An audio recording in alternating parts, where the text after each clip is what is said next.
Why does every Popeyes chicken sandwich recipe taste nothing like the restaurant? Well, today I'll explain why 100% of the recipes online are incorrect. I'll show you how Popeyes makes their top secret poultry batter, which is the key to making this sandwich correctly. And we'll break down the precise ingredients and spices they use at the restaurant to make one of the greatest chicken sandwiches in history. Over the last several months, I've been working diligently behind the scenes to reverse engineer this legendary sandwich. I watched every video on YouTube. I tested almost every recipe online. I tracked down their ingredient list, which isn't publicly available. I even visited 14 different Popeyes restaurants to see if I could find any difference between each location, which ended up being a complete waste of time because the sandwich tasted the same at all of them. However, after about 60 different variations in my home kitchen, I think I am now closer than anyone has ever gotten to the original flavor of the Popeyes chicken sandwich. And it all begins with their 3-step process. But before we break down these steps, we'll need to section our chicken first.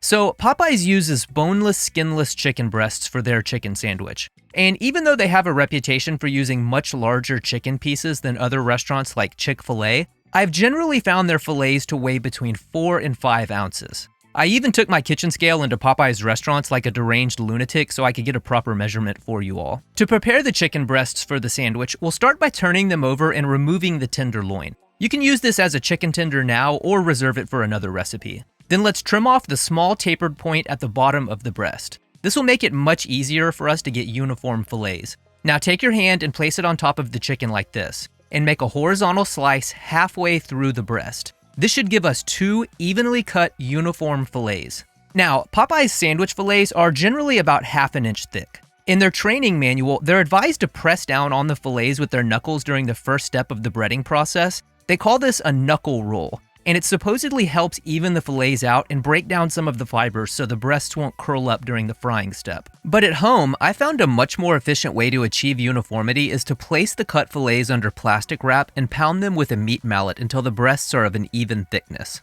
The next step is preparing the brine. One of the ways Popeyes gets such flavorful and juicy chicken is by injecting their fillets with a seasoned solution of water, salt, and spices. If you review Popeyes' ingredient list, which is not publicly available, you can see they use a solution of water and seasoning for the chicken fillets. So one way to mimic this at home is to use a basic brine to season our fillets all the way through. I experimented with a bunch of different ratios of salt and seasonings and found a simple 4.5% salt brine gets me the exact flavor I was tasting from the fillets at the restaurant. And a quick note, I'm using Morton's plain table salt for this video. And for the MSG, which is an essential element to Popeye's flavor, you'll be able to find it at most grocery stores under the name Accent. So to make the brine, let's add 1 tablespoon plus 1.5 teaspoons of table salt to a large bowl. Then toss in 1 tablespoon plus 2 teaspoons of white sugar, 1 tablespoon of MSG, 1 teaspoon of garlic powder, and 1 teaspoon of onion powder.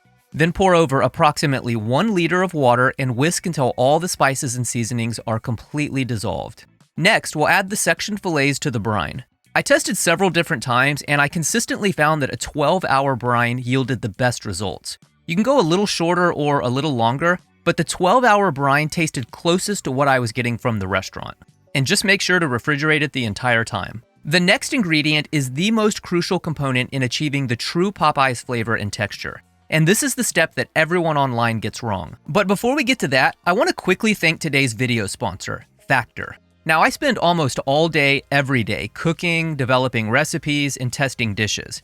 And sometimes I just don't feel like spending time shopping, prepping ingredients, cooking another dish, and then cleaning the entire kitchen. And that's why I love Factor. Factor delivers fresh, never frozen, dietitian-approved meals prepared by professional chefs that can be heated and ready to eat in just 2 minutes. Factor offers 35 delicious meals every week, including Gourmet Plus, Keto, Calorie Smart, and vegan and veggie options. So you'll always find something you love that suits your lifestyle. I know you work hard, so let Factor take the stress out of cooking for you. Factor delivers delicious, ready-to-eat meals straight to your doorstep so you can enjoy all the benefits of nutritious, clean eating without all the hassle of having to cook or clean your kitchen. So do yourself a favor and head to factor75.com or click the link below and use the code JasonFarmer50 to get 50% off your first Factor box and 20% off your next month of orders. Again, that's code JasonFarmer50 at factor75.com to get 50% off your first box plus 20% off your next month of orders. Now, back to Popeyes. So for their wet batter, Popeyes uses a dry, pre-mixed blend of flour, spices, and seasonings they call poultry batter. Then they add water to this mixture to make a wet batter and use this as the second step of the breading process before frying the filets. It's this wet batter, perhaps more than anything else, that gives Popeye's chicken sandwich not only its flavor, but that crispy, flaky, light texture. The poultry batter is technically a buttermilk and egg batter, but it uses all dry ingredients. The efficient thing about using all dried ingredients is that we can make big batches of this dry batter and store it for months. And when we're ready to fry some chicken, you'll just add water to the pre-made mixture like they do at the restaurant. If we reference the official ingredient list, you'll notice there are a handful of components you may not be familiar with. So let me give you a super quick rundown of some of the more obscure ingredients we'll need to make the official Popeyes poultry batter. And a side note, you probably won't be able to find most of these at your standard grocery store, so I'll include all the Amazon links in the video description.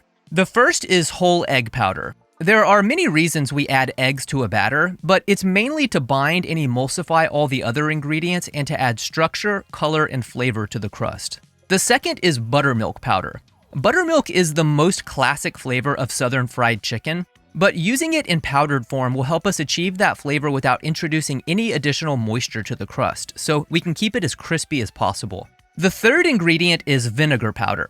This acts in much the same way as the buttermilk powder, and it will help us boost that tangy flavor without adding any additional moisture to the crust. Next, we'll need corn flour. And please note, this is different than corn starch, even though the two names are used interchangeably in some recipes. This will provide more flavor than cornstarch because the whole kernel is used to make it. Corn flour is a great way to lighten a crust while making it more crispy because it has no gluten. And the last specialty ingredient we'll need is non-fat milk powder. This is milk with all the liquid evaporated out. So we get all the benefits of milk, which will help us with browning, texture, and flavor without adding any additional liquid. And you can find it at most grocery stores on the baking aisle. Now, to make the poultry batter, let's start by adding 3/4 of a cup of all-purpose flour to a large bowl. Then toss in 2 tablespoons of cornstarch, 3 tablespoons of whole egg powder, 2 tablespoons of buttermilk powder, 3 tablespoons of non-fat milk powder, 1 tablespoon of corn flour, 1 teaspoon of baking powder, 1 teaspoon of sugar, 1 teaspoon of vinegar powder, 1/4 teaspoon of baking soda, 1.5 teaspoons of table salt, 1/2 teaspoon of MSG, 1/4 teaspoon of paprika, 1/4 teaspoon of mustard powder, 1/4 teaspoon of garlic powder, 1/4 teaspoon of onion powder, 1/8 teaspoon of white pepper, and 1/4 teaspoon of turmeric. The turmeric is optional, and I believe they use artificial food coloring at the restaurant, but it does help with the color. Then whisk everything gently until all the spices are evenly mixed.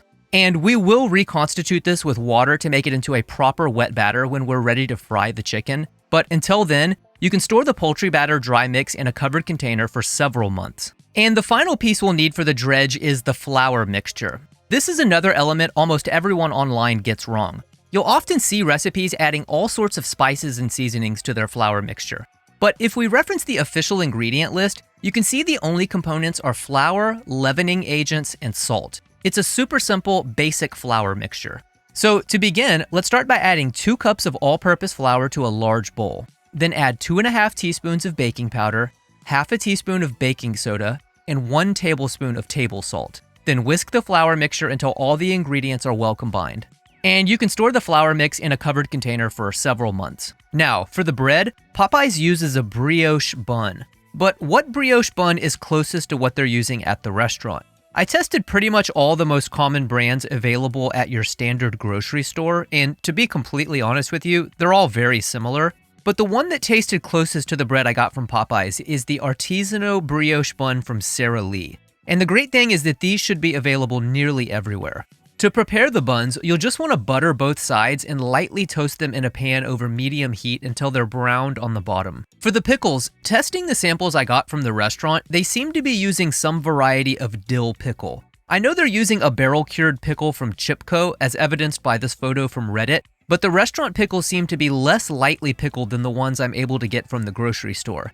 And once again, I tested every brand I could find at the grocery stores near my house, and none of them were very close in taste to the restaurant samples I picked up. But the closest one I could find, bizarrely enough, was the Great Value brand from Walmart. It's not perfect, but it's closer in taste to Popeye's pickles than all the more popular brands.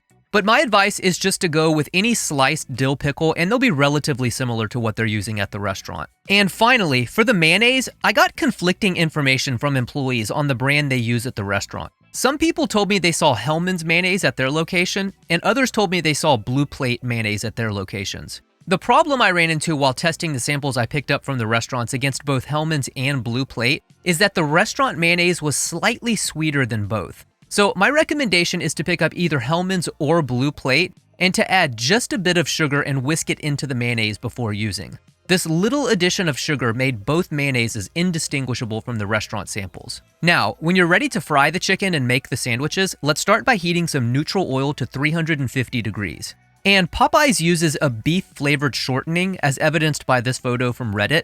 But beef tallow-flavored anything is kind of expensive, so I recommend using any neutral oil, like vegetable, canola, or peanut. While our oil is heating, let's reconstitute our poultry batter with a little less than 1 cup of cold water. Whisk the dry mixture until it's homogeneous and there are no dry spots left. You want the mixture to be thick, but not too thick. Think of a slightly more watery pancake batter. Next, we'll drain the chicken from the brine and dry the fillets off with paper towels. You want to dry them off as much as possible because any moisture will make it harder for the breading to adhere to the breasts. Then we'll set up our breading station with the fillets, the flour, and the poultry batter. To prepare the fillets, we'll start by pressing each of them into the flour. Now shake off the excess and dip each fillet into the poultry batter. Then lift them up and allow the excess batter to drip off. Now place the chicken back into the flour and toss it around about 10 to 20 times while pressing the flour into the fillet. At the restaurant, they instruct them to toss the chicken around several times so they can get those craggy bits in the crust. Then take the fillet, shake off the excess flour, place it into the fryer basket, and lower it into the hot oil. And then you'll just fry each fillet for about 4 to 6 minutes. It's kind of hard to tell you how long it's going to take because it really depends on your cooking vessel, but it's generally around 4 to 6 minutes. When the fillets are done, remove them to a wire rack or a baking sheet lined with paper towels and allow the oil to drain off. When you're making the sandwiches, we'll start by adding our sweetened mayonnaise to the top and bottom buns, and then place 3 pickles on the bottom bun and top it with our fried chicken breast. And I guarantee you, this version of the Popeyes chicken sandwich is closer than anything that currently exists online. Now, let's give it a taste test and see how we've done. Before I started the research on this video, I had never had a Popeyes chicken sandwich. But I really do think if it's made correctly, the hype is well deserved. And if you'd like to learn how to make Chick-fil-A sandwich at home, make sure to check out this video. Thanks for watching. See you next time.